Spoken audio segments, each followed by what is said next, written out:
Assalamualaikum warahmatullahi wabarakatuh.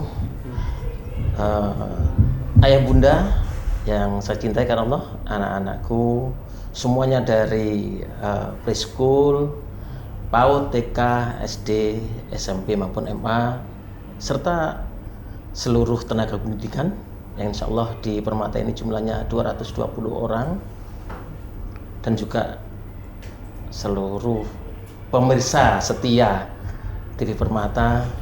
Alhamdulillah saya pagi ini berbahagia sekali karena bisa bersilaturahim dengan adanya tamu kami yang luar biasa ya, dari teman-teman Bapak Ibu BNN, Badan Narkotika Nasional, yang langsung dikomandani sama beliaunya menikah.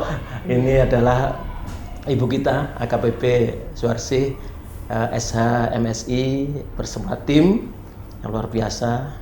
Dan insya Allah kedatangan beliau ini bukan hanya silaturahim saja, tapi sebelumnya maaf ini minta lepas biar indah dilihat. Nanti beliau dengan timnya akan berbagi banyak berbagai macam informasi yang sangat bermanfaat bagi ayah bunda yang ada di rumah, di kantor, atau di mobil, juga anak-anak kami. Dan ini adalah hal yang sangat penting, sangat urgen bagi anak-anak kita, generasi-generasi yang akan menggantikan kami semuanya. Dan insya Allah nanti kita akan dapat gambar yang utuh tentang apa itu satu hal yang itu harus kita jauhi, narkotika. Baik, kita lanjutkan bincang-bincang ini dengan beliaunya yang mempunyai keahlian, wawasan, ya, kemudian banyak hal sampai detail dari yang makro sampai mikro tentang narkotika. Saya sapa beliau. Assalamualaikum. Waalaikumsalam. Dengan bapak-bapak dan ibu-ibu semuanya, selamat datang di Permata. Terima kasih. Dan inilah sekolah kami, studio kami. Insya Allah di sini mendidik sekitar 1.300 siswa, guru dan tenaga pendidikannya 220 insya Allah. Luar biasa. Dan ini mudah-mudahan menjadi sebuah amal ya, yang berkesinambungan untuk generasi setelah kami. Pemirsa rahimakumullah, yang pertama kita akan mendengarkan penjelasan dari beliau. Apa itu, Bu? Narkotika itu dulu. Iya. Baik, mohon izin saya buka masker ya. Nah, biar saling mengenal ayah bunda dan anak-anakku sekalian. Di sini kehadiran kami BNN Kota Mojokerto, saya membawa tim dari rehabilitasi dan juga pemberantasan, biar tahu bagaimana sih peredaran narkotika di Kota Mojokerto khususnya ya. Nah, narkotika itu apa sih? Nah, kalau narkotika itu apa? Saya minta dari Bu Safitri, karena beliau ini sangat expert ya untuk masalah rehabilitasi. Coba Bu, bisa saya sampaikan, narkotika itu apa sih kira-kira? Iya. Narkotika adalah zat psikoaktif ya, yang bisa mengubah persepsi apapun ya, persepsi atas rasa sakit, persepsi perasaan, persepsi kita terhadap misalnya ini suhunya dingin nih ya, tapi dia merasa panas, ini bisa gitu. Dan narkotika ini ada dua, yang diizinkan secara medis, ada yang tidak diperkenankan secara medis. Ya. Bahannya itu ada yang sintetik dan ada yang alami. Dan masing-masing jenisnya ini akan menimbulkan efek yang berbeda. Itu saja sekilas. Ya. Tadi karena Bu Safitri ini kan sering melakukan konseling ya terhadap anak-anak ya yang rawat jalan, kalau rawat inap kita kirim ya. Jadi narkotika ini sesuai dengan tadi yang disampaikan Bu Safitri, zat ya, bisa dari tanaman dan bisa bukan dari tanaman. Nah, jadi kalau selama ini kan sering ya kita ganja, kalau ganja itu dari tanaman, yang bukan tanaman itu seperti apa? Contohnya ada sabu, ada ekstasi itu. Nah, narkotika ini kalau digunakan terus-menerus ya bisa menimbulkan yang namanya ketergantungan atau yang namanya dia sebagai pecandu. Nah, berbicara masalah pecandu ini adalah bukan perkara mudah. karena orang ketika sudah ada label pecandu, ini penanganannya itu sangat-sangat sulit. Seperti mengharapkan hujan di gurun pasir untuk memulihkan kembali mereka, untuk tidak sebagai pecandu. Nah, makanya narkotika ini penggunaannya, peredarannya itu diatur oleh negara sesuai dengan Undang-Undang Nomor 35 Tahun 2009. Ya, kalau dalam dunia medis tentunya narkotika ini digunakan sebagai penghilang rasa sakit. Contohnya adalah morfin. Nah, tapi kalau di luar sana, di luar konteks medis, ini namanya peredaran gelap. Makanya mengapa sih kok ada istilah namanya peredaran gelap? Nah, orang awam kan tanya, apakah dia mengedarkannya dalam posisi gelap atau malam hari, kan begitu ya.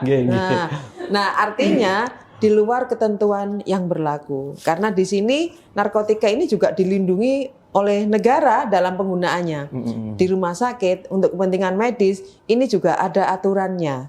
Nah, sedangkan di luar sana orang semaunya sendiri menggunakan narkotika, yaitu namanya ranahnya ini adalah di peredaran gelap. Nah, jadi itu tadi tentang konteks narkotika ya Pak ya. Banyak orang tua itu ya mungkin rumah kantor informasi tentang narkotika di Mojokerto beberapa orang seakan-akan nggak ada.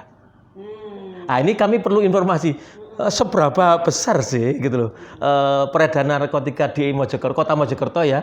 Terus kemudian yang disentuh itu ya. Soalnya banyak orang beranggapan itu hanya orang dewasa saja. Orang dewasa saja. Makanya ini perlu info ini untuk ayah bunda yang di rumah dan juga anak-anak kami nanti yang ada di sekolah. Mungkin itu, Bu. Nah, baik ayah bunda sekalian yang dirahmati Allah, bahwa peredaran di kota Mojokerto, kita bicara kota Mojokerto itu sangat luar biasa. Ya, nanti akan saya minta bantu tim Berantas untuk menjelaskan. Peredarannya sangat luar biasa. Saya sering, mungkin kalau ayah bunda dan dari Permata sini, karena pekerjaannya dalam mendidik anak dan sebagainya, saya yakin nggak update ya tentang perkembangan narkotika. Padahal kalau kami yang turun langsung di lapangan, peredarannya sangat luar biasa. Antara yang berhasil ditangkap dengan yang tidak, itu nggak ada seberapanya, nggak ada seperseratusnya bahkan, ya. Dan saya katakan peredaran tipis-tipis itu di lingkungan kita itu sudah marak luar biasa, iya. Jumlahnya ngalah-ngalahi penjual bakso kalau menurut saya, iya. Jadi luar biasa tetangga-tetangga kita. Lingkungan kita ini yang menjadi kurir tipis-tipis dengan omset yang sangat kecil, ya omsetnya cukup 1 gram. 1 gram itu nanti rekan dari pemberantasan bagaimana sih istilah-istilah dalam mereka melakukan peredaran. Jadi saya bilang di kampung ini banyak pengedar tipis-tipis. Ini luar biasa. Mau dibawa kemana masa depan anak-anak kita ini? Dan kalau ditanya ciri-ciri pengedar bagaimana, ya nggak ada ya seperti kita semua ini. Mereka juga beribadah, mereka juga beramal soleh, ya, mereka juga berkehidupan sosial yang baik, tapi mereka mengedarkan narkotika. Nah, ini dari Mas Gary dan Mas Galih mungkin bisa menjelaskan bagaimana dinamika peredaran yang selama ini mereka ini adalah terjun langsung di lapangan, ya, menangani langsung dalam dunia peredaran. Barangkali Mas Gary dan Mas Galih bisa cara bergantian bagaimana situasi peredaran yang ada di lingkungan kita. Gimana Mas Gary? Terima kasih Ibu Bapak untuk kesempatannya. Mohon izin untuk buka masker dulu. Jadi mungkin kami berdua di pemberantasan, mungkin yang banyak di lapangan saya dan Mas Galih ini mungkin untuk di penyidik, jadi untuk pasal-pasal. Jadi kalau untuk peredaran di kota Mojokerto sendiri ini sangat luar biasa Bapak. Jadi banyak macamnya. Tapi tren yang terbaru ini para bandar itu mereka merekrut anak-anak, maksudnya kalangan remaja. Itu mereka mungkin awalnya dikasih maksudnya dikasih coba-coba dulu. Tapi ujung-ujungnya nanti mereka ini akan dijadikan, kalau bahasa di dalam dunia narkotika itu kuda, bahasanya itu kuda kurir itu. Jadi ya ada yang bilang peluncur, macam-macam Pak. Jadi seperti itu. Jadi trennya sekarang itu banyak sekali para remaja itu yang sekarang mereka bahasanya dijadikan gudang. Jadi mereka itu bawa bahan besar-besar gitu loh. Jadi kadang mereka ini merekrutnya kadang ya di warung-warung kopi dari teman-temannya gitu. Soalnya narkoba sendiri seperti sabu itu kan pada umumnya itu kan cara memakainya itu kan dihisap. Tapi banyak yang nggak tahu bahwasanya kalau sabu sendiri dicampurkan ke air minum itu efeknya sama. Jadi secara nggak langsung, misalnya kita nggak tahu kita ngopi gitu, terus ada beberapa orang atau ada orang yang memang mereka niatnya mau merekrut remaja atau gimana, itu dicampurkan ke minumannya itu aja bisa. Mungkin satu kali nggak ada efeknya, iya 2-3 kali itu mungkin seperti yang dibilang ibu akan menghasilkan kecanduan itu tadi. Jadi dari situ akhirnya mereka kan ditawari, coba nih, oh efeknya kok sama yang kemarin minum itu gitu loh. Akhirnya diajari, akhirnya karena kebutuhan mereka untuk memakai itu besar, mau nggak mau mereka mau beli kan nggak bisa. Mungkin awalnya mereka beli uangnya sudah habis, bohongin orang tua, akhirnya mulai nyuri-nyuri di rumah, karena semua itu mungkin udah ketahuan orang tua, akhirnya mau nggak mau ditawari, terus kamu jalan wae, jadi nanti kita kasih gratis, kamu juga nanti dapat uang. Jadi seperti itu. Gratis malah dapat uang, itu menarik bagi anak-anak. Ya itu. Terus untuk sebenarnya kalau di Kota Mojokerto sendiri itu menyasar semua kalangan, Pak. Jadi dari dewasa, terus remaja juga. Kalau untuk orang tua biasanya mungkin kebanyakan para lelaki, Pak ya.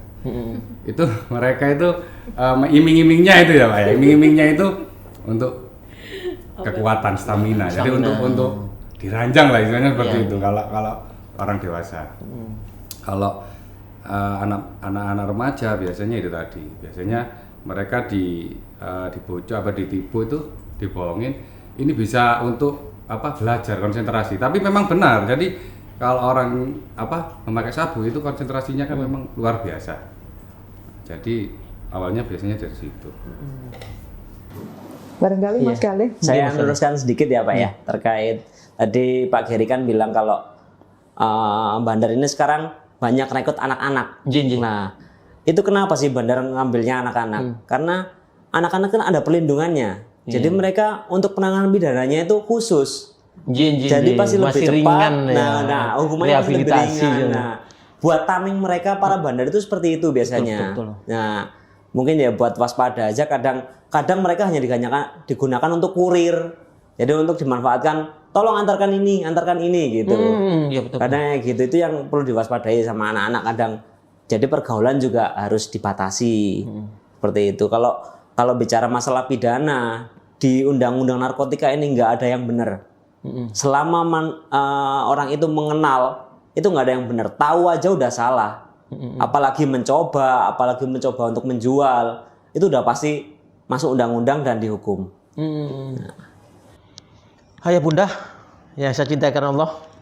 Ini artinya saya sendiri ya tentu saja dari rumah, masjid ke kantor ya update sama kan berarti saya blank betul-betul. Tetapi ketika dijelaskan ini, wah luar biasa, dahsyat banget ini. Artinya ini juga sangat manfaat informasi ini dari beliau-beliau ini untuk kita dan anak-anak kita, terutama anak-anak kita. Soalnya anak kita ini sekarang menjadi salah satu objek ya, baik itu sebagai kurir maupun pengguna gitu loh. Makanya ini kita harus waspadalah. Ada tambahan nih ya, kayak begini nih seolah-olah kita itu merasa aman ya di lingkungan sekolah yang religi, ya kan? Terus kemudian guru-gurunya sudah kredibel tentang religinya. Padahal Pak, kami beberapa kali nangani mereka ini nyimpen atau sebagai gudang tadi Mas Geri ngomong, itu di tempat TPQ ya? Iya. Merinding kan? Jadi alumninya, misalnya nih ada alumni Permata, kemudian di sini ada pondokannya. Jadi dia ketika bawa barang, dia naruh barangnya di tempat pondoknya. Ini kami real Pak ini nggak omong kosong ya. Betul. Jadi tempat yang religi pun juga nggak aman dari peredaran narkotika. Dan pelakunya pun juga santri. Itu pernah kami tangani seperti itu. Jadi nyimpen barangnya itu justru di tempat dia nyantri. Nah, jadi ternyata ayah bunda, jadi di lingkungan yang kita anggap aman pun ternyata untuk terkait narkotika bisa nggak aman. Karena jaringan mereka itu sangat pinter sekali. Mereka bisa lebih pintar dari kita. Iya. Bagaimana menyembunyikan diri, ya namanya kejahatan itu kan pasti licik ya. Iya. Nah, jadi mereka itu juga menyasar kalangan-kalangan religi. Karena justru kalangan religi adalah suatu wadah yang menurut dia tepat. Sangat minim untuk dicurigai oleh penegak hukum dan sebagainya. Gitu loh. Contoh kan nggak mungkin ya kita rahasia ke Permata, kita rahasia ke Pondokan. Ya, karena menurut mindset kita nggak mungkin lah. Nah, tapi di satu sisi ternyata tempat ini juga disusupi juga oleh jaringan. Dan pernah juga yang namanya bandar besar itu dari keluarga yang notabene-nya sangat religius sekali. Nah, tapi mereka menjadi bandar besar seperti itu. Nah, ini sedikit cerita tentang dinamika bagaimana sih narkotika itu menyusup ke dalam semua kalangan. Iya ya Bunda ya. Ini informasi juga ini sangat baru ini. Jadi ada dua tadi yang jelaskan itu menarik banget itu, yaitu bisa jadi ya tempat-tempat yang itu kelihatan bagi kita nggak mungkin ya bagi kita, Iya, ya. betul. Tapi itu menjadi malah dipergodakan oleh mereka untuk tempat penyimpanan yang paling dimanfaatkan. aman. Kedua, mereka menggunakan undang-undang yang sangat ringan untuk anak-anak. Jadi anak-anak dijadikan tameng untuk ya mensiasati undang-undang tadi. Betul. Makanya kita harus hati-hati ini, hati-hati, waspadalah, waspadalah. Ayo Bunda sekalian, sekarang kita lebih lagi, dalam lagi. Kemudian bagaimana selama ini kesulitan-kesulitan dari BNN untuk kemudian menanggulangi ini, baik itu yang preventif, pencegahan, ya, kemudian yang edukatif, ya, maupun yang kuratif, yaitu pengobatannya usul ini. Iya. BNN dalam melakukan upaya pencegahan, pemberantasan maupun rehabilitasi, tentunya kendala kami tidak kecil, Pak.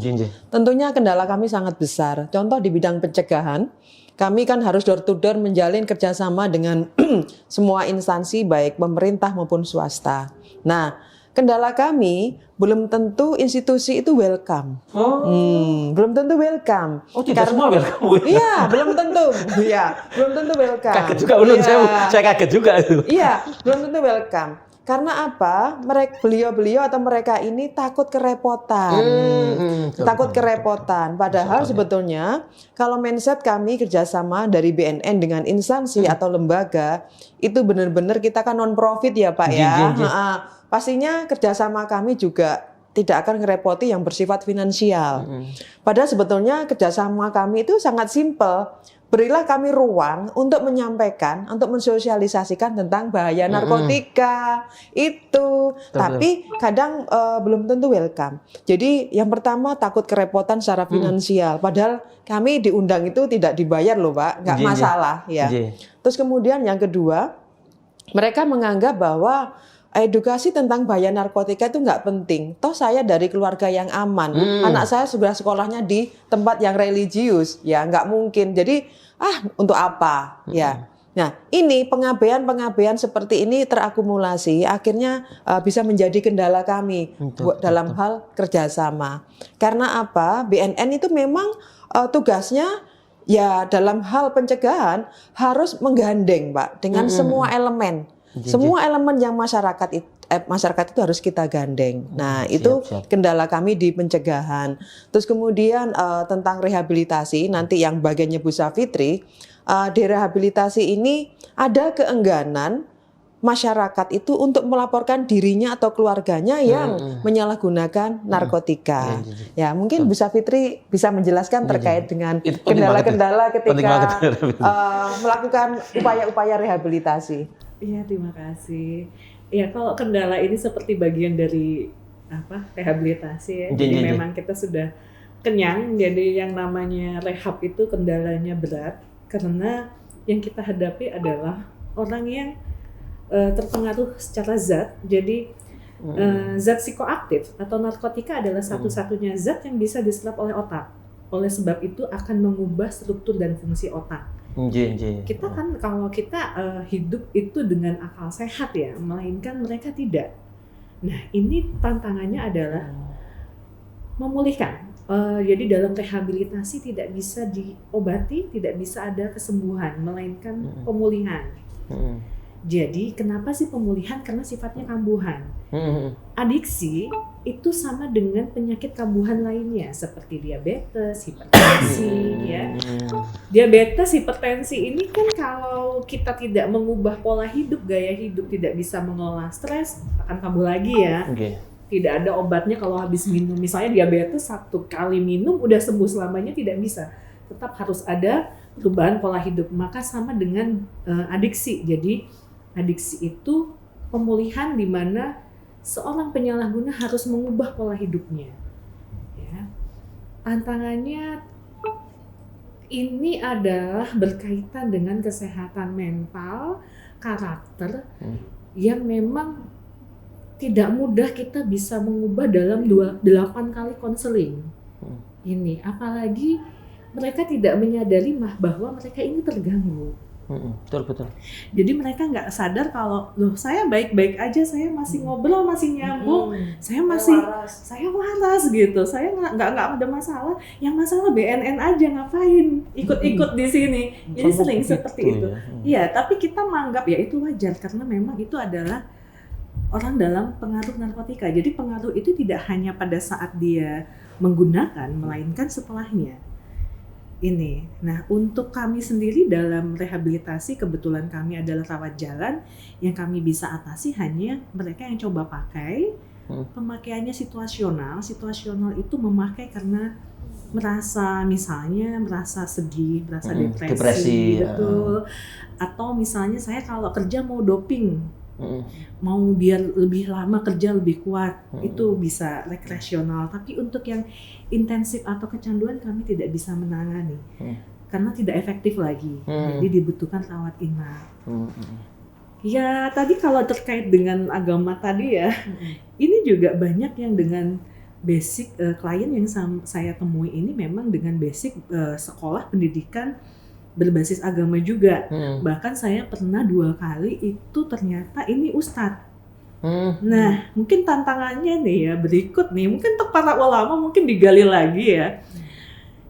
Dalilnya apa sih? Kan dia pasti akan yang kalau misalnya dia memakai dalil agama untuk membenarkan perilaku penyalahgunaannya, otomatis saya juga harus belajar dong ya.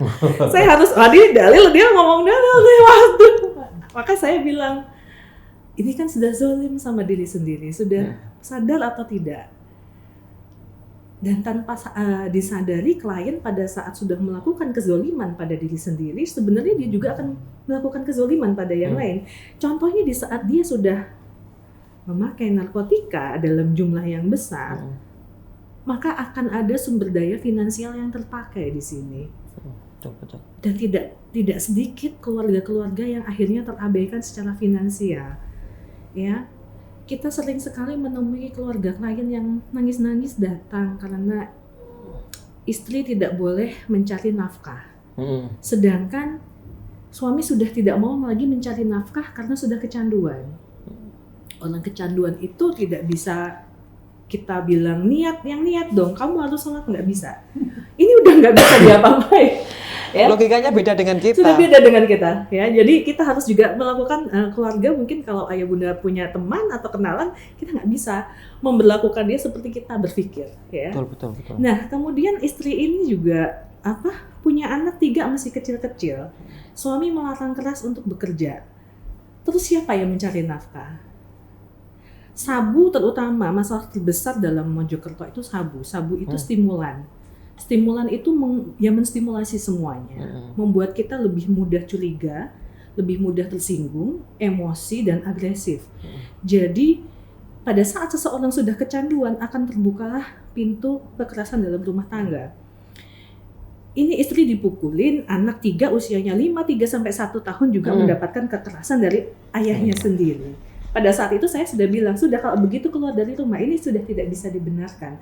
Harus menyelamatkan nyawa dulu. Multiplier efeknya itu. Betul. Nah, luar efeknya biasa. sudah kemana-mana. Maka saya kembalikan kepada klien, maka yang kamu lihat pembenaran dari sisi kita sebagai seorang muslim apa kalau kita sudah menyakiti keluarga sendiri. Ini memang tantangannya besar. Ya.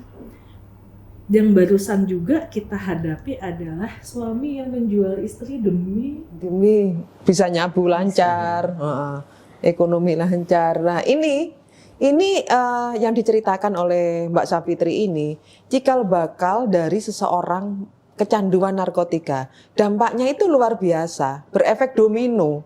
Ya, karena sabu ini harganya mahal, maka segala cara pun akan dihalalkan.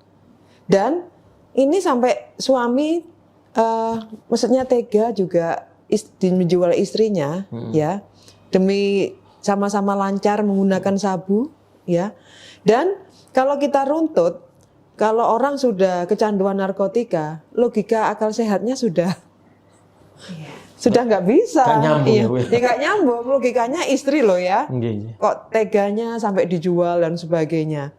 Dan bahkan yang mengatur untuk pelanggan dan sebagainya. Padahal dia dalam ikatan rumah tangga. Nah, ini kan sesuatu yang sangat mengerikan ya. Nah, jadi memang di rehabilitasi ini kami ya berhadapan dengan orang-orang yang notabene-nya adalah orang sakit.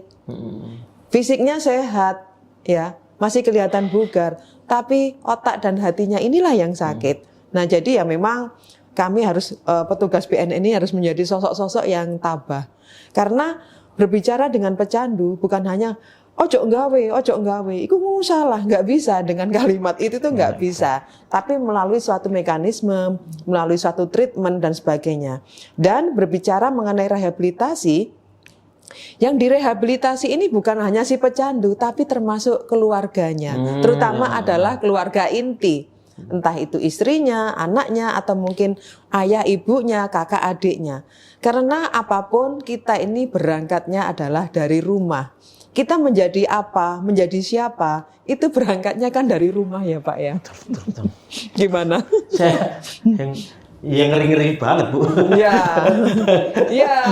Ini kan nggak ada, selama ini kan nggak terbayang ya, nggak terbayang sampai detail seperti itu ya. Betul. Banyak kejadian seperti itu di Mojokerto. Dan mengapa sih anak tadi dijadikan sasaran? Tadi selain dari sisi hukum, kita akan bicara secara sains. Kenapa sih anak-anak remaja menjadi sasaran?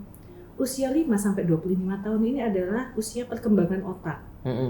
Yang paling sangat menentukan dan yang terakhir tumbuh adalah prefrontal cortex yang paling depan. Ini untuk pengambilan keputusan. Jadi ini bandarnya mungkin riset dulu ya, pinter banget. Iya, pinter loh Pak, mereka itu karena orangnya banyak ya, jadi mereka juga dalam hal ilmu pengetahuan juga. Pinter banget ya. Ya. Jadi di usia 5-25 tahun, ini anak dijaga sejauh mungkin, sebisa mungkin tidak mengkonsumsi 1 rokok, 2 alkohol, 3 adalah narkotika, dan yang terakhir adalah gambling ya, judi. Karena jika di usia 5-25 tahun ini, 4 tadi masuk ke dalam otak, ini sudah ada kerusakan secara permanen yang sudah tidak bisa diperbaiki lagi di usia dewasa. Jadi sudah, jika 5-25 tahun ini sudah kemasukan yang seperti ini, sulit untuk dibuat seperti normal lagi. Tapi mungkin, Bunda lihat sekalian, enggak kok dulunya itu pecandu dulu, sekarang baik-baik aja. Tetapi akan ada minimal efek, misalnya kerusakan yang permanen itu. Betul. Pernah nggak menemukan orang yang dewasa tapi pola pikirnya seperti anak-anak? Banyak. Sampai tua pun dia nggak pernah dewasa. Kan Dia nggak pernah dewasa, iya. Ada juga yang enggan. Jadi kalau ada masalah itu sudah berat banget, nggak mau, udah jauh dari masalah gitu. Saya nggak mau dapat masalah. Jadi lu cenderung lari dari masalah. Masalah berat itu kan memang harus kita hadapi, tapi dia udah yang udah nggak mau gitu. Jadi lari dari tanggung jawab. Ini sebenarnya adalah salah satu efek jika 4 tadi masuk ke dalam sini. Dan jika 5-25 tahun atau usia remaja ya, usia remaja itu tadi prefrontal cortex. Kalau sudah kena sama barang yang menimbulkan kecanduan, ini akan sulit lepasnya. Betul. Ya. Tercengang ya. Ayo Bunda ya. Ini juga sekali lagi juga untuk para Bapak Ibu guru loh ya. Info ini sangat berharga. Artinya nanti kita di dalam mata pelajaran ya, ini juga harus kita masukkan ya beberapa bahaya narkotika ini. Jadi ini bukan, nggak mungkin untuk orang Mojokerto kemudian ke beliau ini saja berat banget. Harus kita bareng-bareng ini, bareng-bareng. Kita seluruh tenaga kependidikan, seluruh guru-guru ya, termasuk ayah bunda gitu. Itu menjaga anak-anak kita. Minimal kita punya tugas usia 5 tahun, anak-anak TK sampai 25. Nah, dijaga betul. Jaga betul itu. Nah, ini insya Allah, ini saya berpikir nanti saya masukkan di kurikulum Bu maksudnya. Alhamdulillah. Untuk pendidikan ini. Iya. Nanti insya Allah kerjasama berikutnya nanti saya minta untuk bagian bidang pendidikan untuk apa yang perlu kita kerjasamakan ya dengan BNN sehingga masuk dalam kurikulum di Permata ini sehingga nanti bisa artinya minimal kita menjaga udahlah amanah yang 1.300 anak-anak ini bisa selamat sampai usia 25 tahun seperti itu. Iya, untuk fundamental. Iya Bu. Terus saya kemudian ini tadi kan yang dari tadi sabu pemberantasan tadi beberapa kemudian nanti tapi saya kepingin tadi belum sampaikan Mas Gary sama Mas Gali itu Bu apa? Yang beredar di Mojokerto apa saja sih? Kemudian apa? Jenis narkobanya itu nggih. Jadi untuk di Mojokerto sendiri Pak, ini yang banyak itu ya memang seperti kata Mbak Savitri, sabu yang pertama. Yang kedua ini pil koplo. Itu biasanya yang murah meriah itu ya. Iya, tapi sekarang nggak murah Pak. Oh gitu. Sekarang sepuluhnya kalau bahasa peredaran itu sakit. Itu 30.000 sekarang. Semakin ketat semakin mahal. Iya. Sekarang semakin mahal. Itu biasanya konsumsi untuk para remaja di SMP, SD itu biasanya mereka ya diracuni pakai itu. Ada juga yang orang dewasa itu biasanya kuli-kuli itu yang pakai. Katanya ya untuk kerja itu. Tapi kita nggak tahu padahal itu efeknya kan kalau koplo ya. Gak tambah loyo itu Mas. Seperti apa ya kalau orang bilang itu ya lolak-lolak gitu loh. Tapi kok kadang itu banyak ya maksudnya kita nemuin ada klien ada itu ya kamu nggak kayak apa? Kayak kerja Pak. Ya, kan gitu. Kadang kita juga nggak masuk gitu. Tenang kan ya koplo itu? Jadi tergantung dengan dosis yang dikonsumsi. Jadi dosis yang dikonsumsi itu rendah, itu akan menimbulkan ketenangan. Tapi jika di dosisnya itu tinggi, itu akan jadi agresif gitu. Koplo ya? Betul. Dan itu juga kembali kepada metabolisme masing-masing tubuh itu berbeda. Jadi tapi secara umum begitu ya. Betul. Gitu. Jadi seseorang mengkonsumsi itu akan dipengaruhi satu karakternya. Kalau karakter kita yang berapi-api semangat itu nggak cocok pakai ganja. Ya dia. Jangan bikin relax. Kita paling cocok pakai sabu misalnya. Tapi kalau orangnya itu udah yang gampang stres, pengennya saya yang nyantai-nyantai, maka yang cocok adalah pil koplo tapi dalam dosis yang sedikit atau ganja atau obat penenang ya karena banyak juga penyalahgunaan obat yang seharusnya diresepkan oleh dokter ini malah gitu ya? Betul banyak ya. Jadi ini malah dan pasar gelapnya banyak ya adalah alprazolam obat penenang. Nah ini dipakai juga. Jadi itu tadi harusnya kalau koplo itu kalau dosisnya cuma sedikit sih sebenarnya yang bisa kita makanya kalau mau bikin semangat sebenarnya ya bikin semangat cuman juga nggak bisa berlangsung lama itu. Tapi cepet banget tuh efeknya langsung putus gitu. Betul. Saya pernah tuh nanganin nangkep orang itu habis konsumsi koplo langsung 10 butir. Wow. Ditanyain itu nggak nyambung, malah buku itu diajak ngomong buku itu. Ya gitu. Efeknya koplo itu cepet banget. Jadi cepet ya dari minum ke reaksi itu cepet banget ya. Jadi langsung putus. Orangnya langsung putus. Gejala psikotiknya juga Istilahnya itu pedot. gejala psikotiknya juga lebih cepat. Padahal dia bukan kategori narkotika, psiko. Yang itu pil anjing itu ya. Iya betul. Itu sebenarnya kan obat itu untuk orang yang gangguan kejiwaan. Orang gila. Iya, jadi cuma satu sebenarnya dikonsumsi. Untuk Saya lulus otak dulu. Iya. Kayak saya bilang tadi kayaknya badan-badan ini riset dulu loh. Kenapa? Kenapa tadi mahal padahal ya 10.8 sebenarnya. 1.8 itu harganya cuma Rp800. Tapi ketika kita bicara barang adiksi, ini akan mau setinggi apapun akan dibeli. Contoh rokok, kita udah yang namanya rokok naik sampai berapa? Kemarin naik 12% ya, nggak peduli Padahal ada ya. tulisannya gambar-gambar mengerikan ya. Nggak ngaruh. Rokoknya sambil gini Bu ya. Iya. Nggak ngaruh. Kan ada tulisannya mencegah kanker, mulutnya rusak, bosok itu kan. Iya. Makanya kalau dalam dunia marketing itu biaya advertorial yang paling tinggi adalah barang-barang adiksi. Rokok. Itu yang legal. Apalagi yang narkotika yang tidak ada regulasi pasti karena ilegal ya. Maka mau beli berapapun pasti akan dibeli. tadi Ibu Harsi cerita ingin dapat uang ya, jadi kemudian ya Mas cerita uangnya juga nggak ada hasil kok. Nggak ada hasil. Ujung-ujungnya dipakai Iya, ya. dipakai juga. Ya dipakai untuk beli. Iya. Nanti tadi barusan ada klien itu orang tua klien sudah mengeluh. Di total dalam 1 tahun habis sejumlah 3 rumah untuk anaknya ini. Jadi sebulan itu seminggu ini katanya saya sudah habis 4 motor. Sedemikian parahnya kecanduan.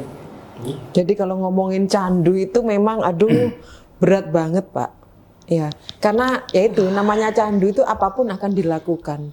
Ya, nggak punya uang lebih baik dia nggak makan tapi bisa nyabu atau bisa nguplo. Iya, loh iya.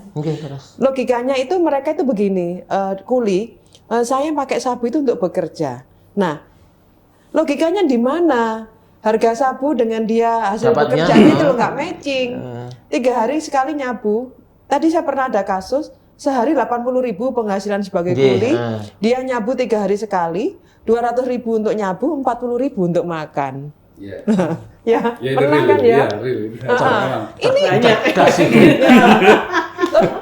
Cerdas bagi orang yang nggak nyambung tadi cerdas banget. Cerdas bagi versi dia, ya kan? Itu di manajemen nggak ada itu. 200 untuk nyabu, 400 40 untuk untuk makan itu. Kalau kita kan justru bagaimana makan kita layak ya. Mereka enggak sebagaimana nyabunya dia bisa layak gitu loh. Padahal itu Pak ya 200.000 itu sedikit banget Pak. Itu nggak ada segininya Pak, segini nggak ada. Nanti ada contohnya. Peredaran itu bentuknya seperti apa? Bisa kita contohkan Mas Geri? Termasuk tadi menceritakan tentang peredarannya selama ini. Ini kebetulan kita kan punya ini Pak. Ini bukan asli, cuman ini kan untuk replikanya. Tapi ya wis seperti ini. Seperti ini. Sedikit banyak. Barangkali ayah bunda mengetahui. Kalau yang Velcoplo tadi seperti ini, persis seperti ini. Ini ya bunda ya, ini Velcoplo. Nah, ini seperti ini ya bunda. Ya seperti kalau di Bodrexin dulu, kalau zaman-zaman kita betul, yang kecut itu Bodrexin gini kan, yang orange baru yang manis kan, kayak gini gitu loh. Kalau yang ini replika sabu. Ini tapi banyak ya segini. Banyak banget ini. Ini kalau segini ini itu 5 gram itu. Bisa 10. Kira-kira kalau di konversi rupiah jadi berapa? 5 jutaan. 5 juta sampai segini 5 juta. Segini itu 5 juta, Pak. 5 gram ya. Iya, 5 juta. Lebih per gramnya 1 juta. Sama dengan emas 1 juta sampai 1 juta. Lebih mahal itu. Kalau sampai penyalahgunaan emas 940. Ini saya tahu. Nah, seperti ini, maksudnya kita memberikan contoh karena ayah bunda selama ini kan hanya taunya sabu, tapi nggak tahu seperti apa sih barangnya. Nah, contohnya adalah seperti ini. Ilustrasinya itu persis dengan tawas yang diremuk-remuk atau seperti gula batu yang tampilan fisiknya 100% persis sama. Terus kemudian kalau ayah bunda menjumpai sampah, ya mungkin ada.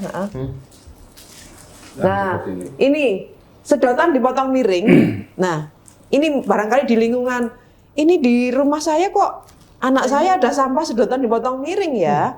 Nah, ini biasanya untuk nyekrup sabu. Disekrup. Nah, kemudian ini ada pipet kaca misalnya.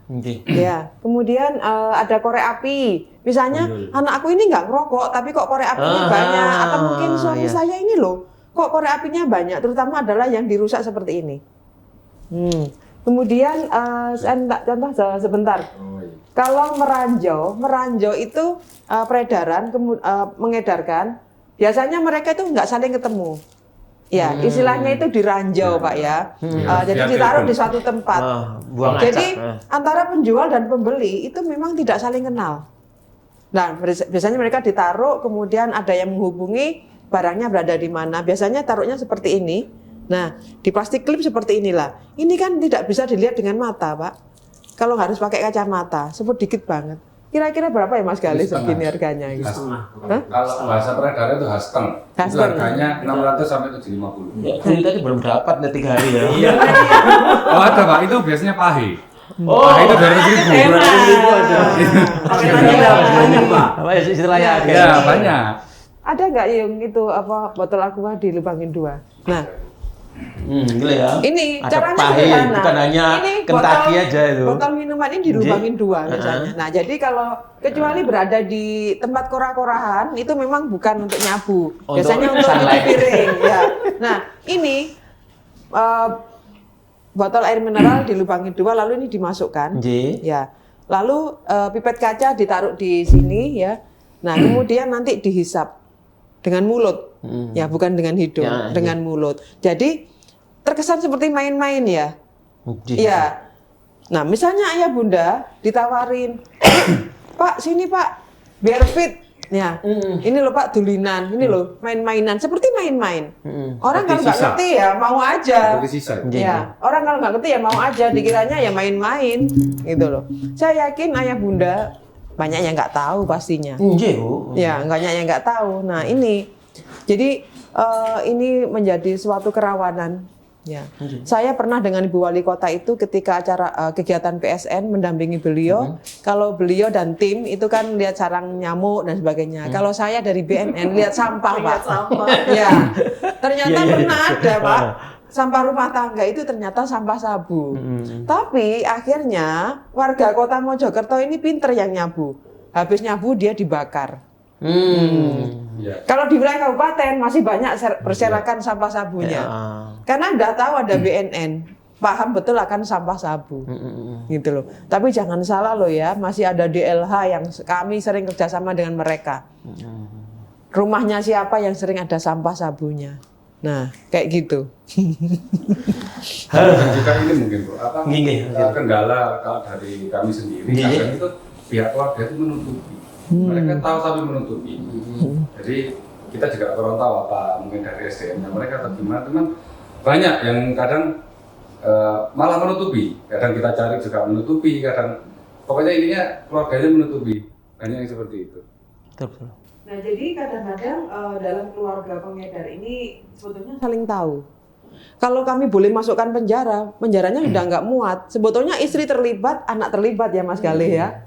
Karena dalam pasal undang-undang tadi Mas Galih bilang ini nggak ada yang benar. Mengetahui saja, tidak melaporkan, itu bisa dipidana loh, ya kan? Nah, sedangkan si istri tahu kalau suaminya itu kurir, suaminya bandar, ya tahu. Bahkan sudah tahu suaminya nggak kerja, tapi penghidupan juga dari situ, tahu. Nah, betapa penuhnya lapas Pak kalau kami mencokok bandar tapi beserta istri dan anak-anaknya semua. Sekarang aja penuh ya. Iya. Iya sekarang. Ya, 80% kasus narkotika. 90%. 90% sekarang ini. Saya kemarin ketemu teman-teman lapas saja pengajuan untuk penambahan Bu gitu loh. Iya. Jadi saat ini lapas dihuni kurang lebih 1.000 orang. Dan 90%-nya adalah kasus narkotika. Ayah Bunda? Nah. 90%. Nah, jadi sebetulnya kalau kita lihat ya Pak ya, masyarakat kita ini Kota Mojokerto sudah taat hukum loh Pak. Kalau nggak ada narkotika, nggak ada dari keluarga kita, tetangga kita yang masuk penjara. Jadi cikal bakal masuk penjara sana itu adalah karena narkotika. Jadi masalah narkotika itu bukan masalah yang simpel sepele tidak, tapi berefek domino seperti tadi saya katakan. Suaminya masuk penjara, penghidupan ekonominya terputus, finansial terputus, akhirnya istri menjual diri, anak menjual diri. Nah, itu terjadi, Pak. Nah, ini loh dampaknya itu luar biasa. Saya ambaan gede. Kelihatannya sepele ya. Nah, ini luar biasa. Jadi banyak data-data baru yang saya dapatkan, ini luar biasa, kita olah ya.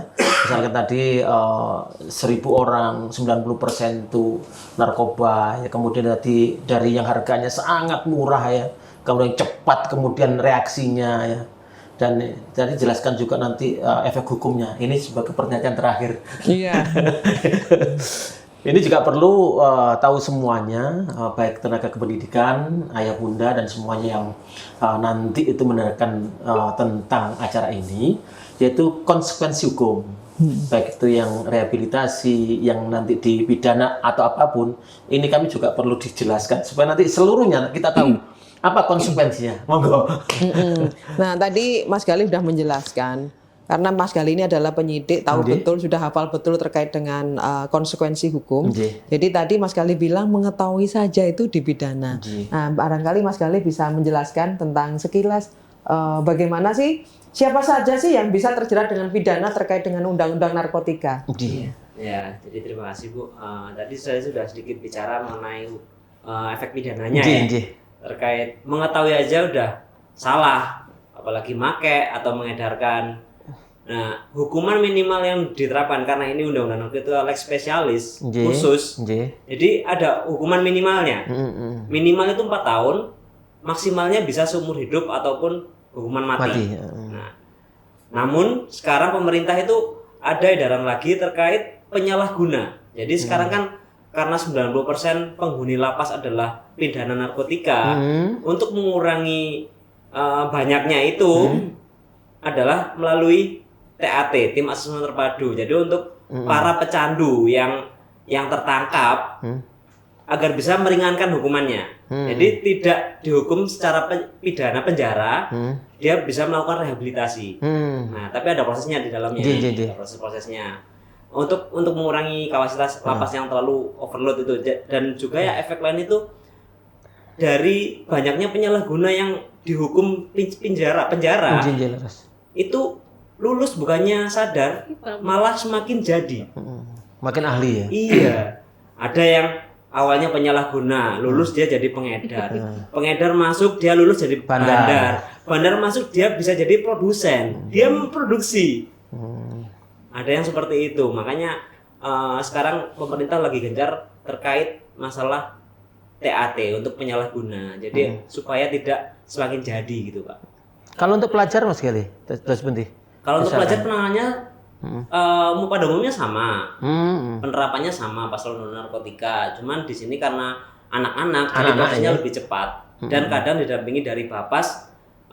Karena proses anak-anak, jadi biasanya hukumannya lebih ringan untuk anak-anak. Terus yang masuk dalam kategori rehabilitasi, seperti ini, yang bagaimana itu anunya, orang yang bagaimana atau pengguna yang bagaimana? Rehabilitasi adalah bagi penyalahguna. Jadi kadang kan kalau kami mendapati nangkep orang sedang menggunakan atau ada barang bukti bom atau yang lain, itu dikatakan penyalahguna.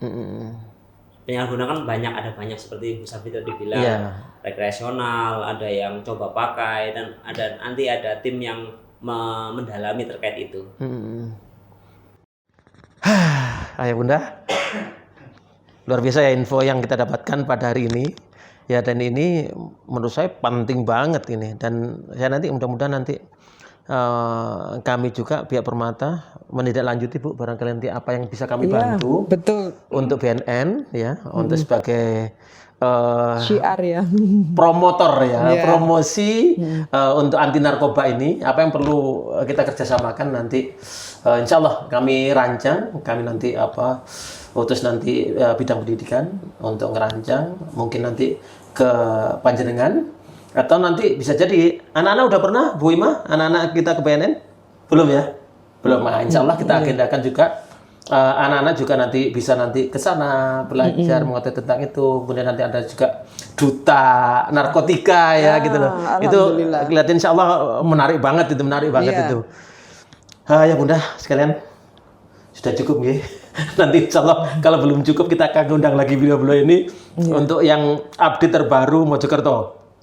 Karena mudah-mudahan ya info ini sekali lagi manfaat untuk kami sebagai orang tua dan juga untuk penyelenggara ya, penanggulangan narkotika, manfaat untuk guru-guru untuk sebagai bekal mendidik anak-anak, manfaat juga untuk orang tua, ayah bunda, untuk sedini mungkin kita melakukan preventif kepada anak-anak kita, generasi penerus kita.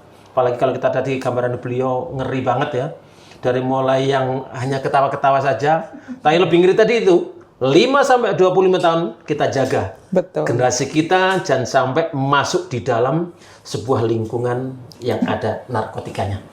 Kurang lebih samaos, matur suwun sangat. Mudah-mudahan acara ini bisa nanti sambutannya. Insting saya ini sambutan meriah dari ayah bunda ke semuanya. Iya. Dan mudah-mudahan bisa kita sambung. Saya nggak mau kalau hanya segini aja ini. Betul. Harus kita tidak lanjuti. Ya. Kurang lebih saya mohon maaf. Saya kira wassalamualaikum warahmatullahi wabarakatuh. Waalaikumsalam warahmatullahi wabarakatuh.